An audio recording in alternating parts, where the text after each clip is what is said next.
C'est la rentrée avec Voyage Antillais. Profitez de nos promos exclusives à 521 € vers la Guadeloupe et la Martinique. Oui, vous avez bien entendu, 521 € pour partir au mois d'octobre ou novembre vers la Guadeloupe et la Martinique. Et en plus, vous bénéficiez de 46 kg en soute et de toutes les facilités de paiement pour seulement 521 €. Nombre de places limitées, alors n'attendez plus et rendez-vous dans nos agences de Paris et de Saint-Denis ou sur notre site internet voyageantillais.com. 521 €, les vacances qui continuent avec Voyage Antillais. Voyage Antillais, nous là qui faisons voyager. Martinique Actualité. Arrivés hier, des renforts de gendarmerie ont été déployés durant la nuit sur le réseau routier de la Martinique. La nuit dernière a été relativement plus calme que les précédentes, malgré des feux de poubelles, de palettes et de pneus au Saint-Esprit, au Gros-Morne et à Rivière-Pilote. Un barrage au rond-point de Carrère a cependant créé dès ce matin un important embouteillage sur la RN6 depuis le François. Conséquence des blocages sur l'avenue Maurice Bishop à Sainte-Thérèse depuis plusieurs jours. La circulation des bus est très perturbée. De plus, les chauffeurs de certaines entreprises sous-traitantes de Martinique Transport ont décidé de faire une marche ce vendredi pour soutenir le mouvement contre la vie chère. Le réseau de la CACEM est donc quasiment à l'arrêt aujourd'hui. Son activité devrait reprendre ce samedi. Et après la mort la veille à Saint-Louis de 2 jeunes hommes atteints par des balles tirées par les forces de l'ordre, la tension semble se renforcer en Nouvelle-Calédonie. Dans la nuit de jeudi à vendredi, la grande case à l'entrée du domaine de Deva et une partie de la villa musée de Païta ont été incendiées. Les forces de l'ordre ont également dû intervenir de nombreuses fois à Nouméa. Le nom du sénateur LR du Rhône, François-Noël Buffet, 61 ans, a été cité plusieurs fois pour le poste de ministre délégué aux Outre-mer.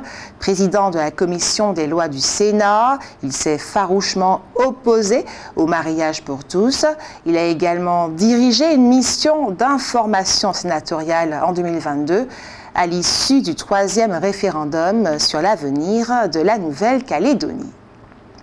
La seconde édition de la Journée du logement se tiendra le mercredi 25 septembre 2024 au Palais des Congrès de Madjana.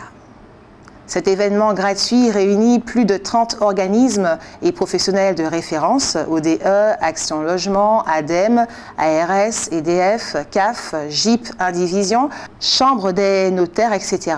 qui répondront aux questions sur la réhabilitation, la rénovation énergétique, l'insalubrité, le logement social, l'assainissement ou encore l'expulsion locative.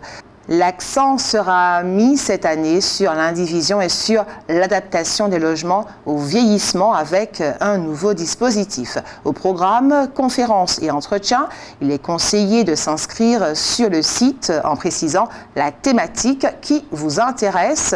L'adresse www.journéedulogement-martinique.fr. Je reprends www.journéedulogement-martinique.fr.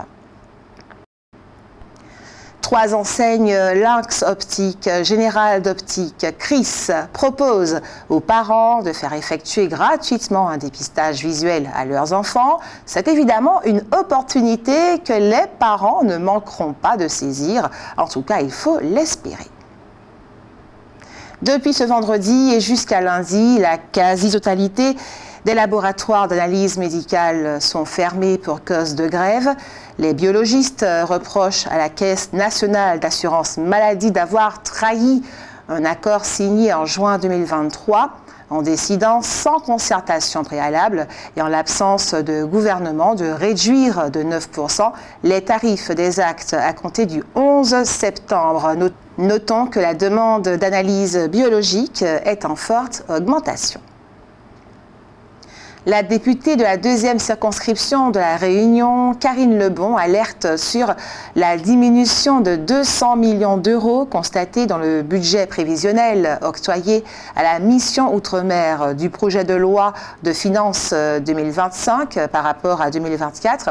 Cette mission passerait de 2,7 milliards d'euros à 2,5 milliards, soit une baisse de 9,2%. Qui aurait de graves conséquences sur le plan économique et social. Durant les journées européennes du patrimoine, le patrimoine industriel martiniquais va pouvoir être visité. En effet, pour la toute première fois, sous l'impulsion de la MPI, Association martiniquaise des professionnels de l'industrie, les industries martiniquaises ouvriront leurs portes aux visiteurs à travers l'île. Voilà ce qu'elle en dit. Ce circuit touristique inédit propose la visite d'une dizaine de sites industriels représentant divers secteurs tels que l'environnement, l'énergie, la chimie, le BTP et l'agroalimentaire. Cette initiative a pour vocation de devenir un événement récurrent afin de développer le tourisme d'entreprise en Martinique. Les visiteurs auront l'opportunité de découvrir des savoir-faire uniques et des métiers méconnus tout en participant à la valorisation de notre patrimoine industriel local. Pour cette première édition, une dizaine de sites, véritables piliers de l'industrie martiniquaise, ouvrent leurs portes au public.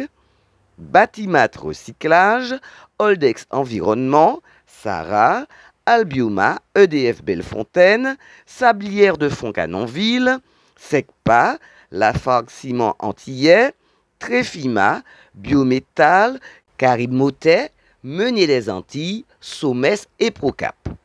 Ces visites guidées visent donc à mettre en lumière la richesse et la diversité de notre économie locale, tout en encourageant une interaction privilégiée entre les entreprises martiniquaises et le grand public.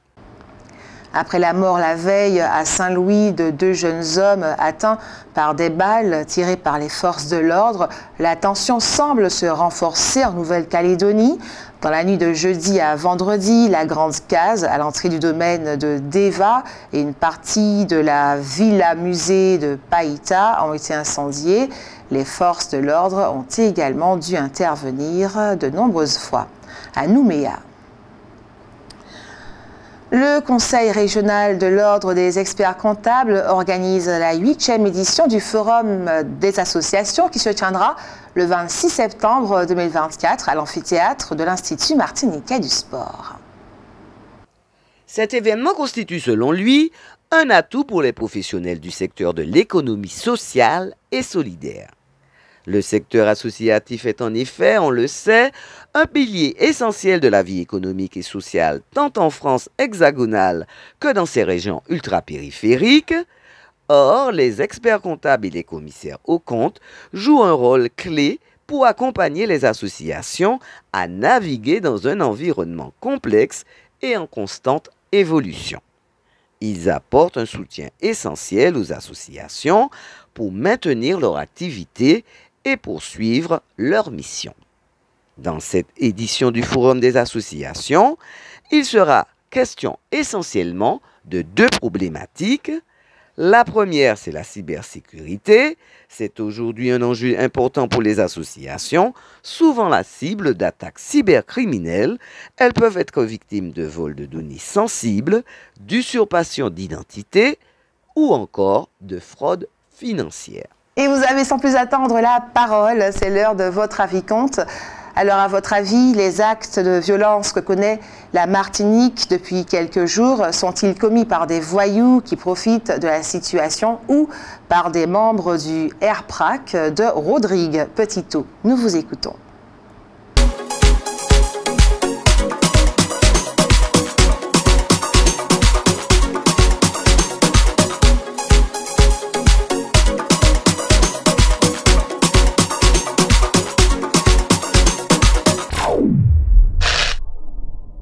À votre avis, les actes de violence que connaît la Martinique depuis quelques jours sont-ils commis par des voyous qui profitent de la situation ou par des membres du RPPRAC de Rodrigue Petitot? Non, je pense que c'est aucun des deux parce que c'est trop cumulé. Il y a trop d'abus aux Antilles. Surtout, je dis aux Antilles, en Martinique. Je sais pas pour la Guadeloupe, mais en Martinique, je sais qu'il y a trop d'abus. Il y a trop comment dire ça? Alors, il y a certaines personnes qui peuvent avoir tout ce qu'ils veulent. Et on va dire, nous, le peuple, nous les Blacks, je suis pas raciste, mais c'est une constatation que nous, les Blacks, on peut rien avoir, c'est toujours les autres qui ont, mais pas les Blacks.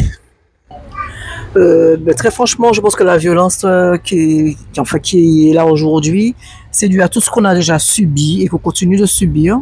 Et je pense qu'à un moment donné, il y a un ras-le-bol. Donc aujourd'hui, la jeunesse est debout. Donc on peut pas leur demander d'arrêter, simplement avec de la violence en face.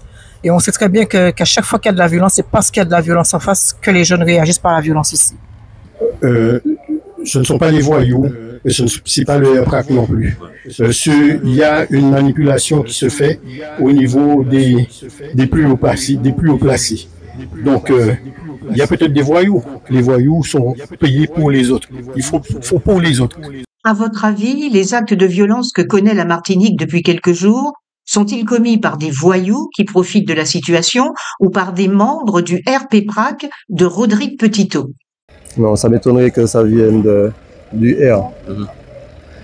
Mais bon, c'est vrai que les voyous, ça en profite aux voyous. Mais à se poser la question aussi, qui doit les payer pour? Peut-être Bétier ou pas, mais ça, hein?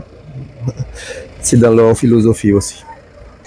Alors, clairement, ça ne peut pas venir du RPRAC puisqu'ils ont fait moult appels au calme. Ça ne peut pas venir d'eux. Après, est-ce que ça vient de voyous? Est-ce qu'on a envie de les appeler voyous? Oui, peut-être.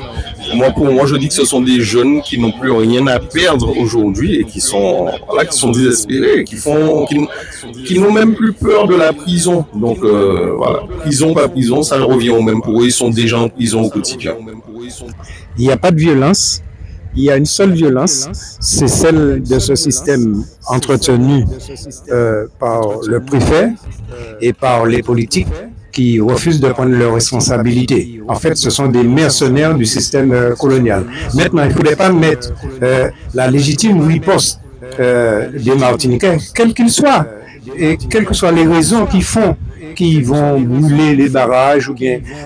Ce sont tous des affamés politiques. Nous sommes tous des affamés politiques parce qu'il se déroule bien, il faut bien comprendre qu'il se déroule là actuellement en Martinique un génocide par l'alimentation, un génocide financier. Bon, le problème qui est posé, il est beaucoup plus global. Le problème ne s'arrête pas aux ventes.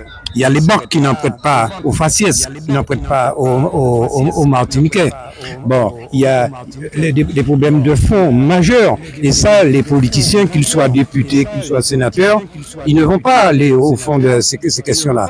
Donc, quelle violence? On parle de violence, soyons sérieux. On va pas mettre sur le même plateau en équilibre la violence coloniale, la violence des institutions en Martinique et la légitime riposte des Martiniquais, quelle qu'elle soit. Il n'y a pas de violence. Le pays est douce. Le pays est douce, vous voyez. Ils n'ont même pas un discours dur. Ils sont là. Ce sont des femmes, des enfants, des personnes âgées, des gens qui disent « nous voulons manger, nous les pains ». Alors, en réponse, qu'est-ce qu'on nous donne? Du plomb, du bâton et du gaz. Alors, il n'y a pas encore de violence. Parce qu'il n'y a pas encore de grosse artillerie dans ce mouvement-là. O-News Radio sur outremernews.fr.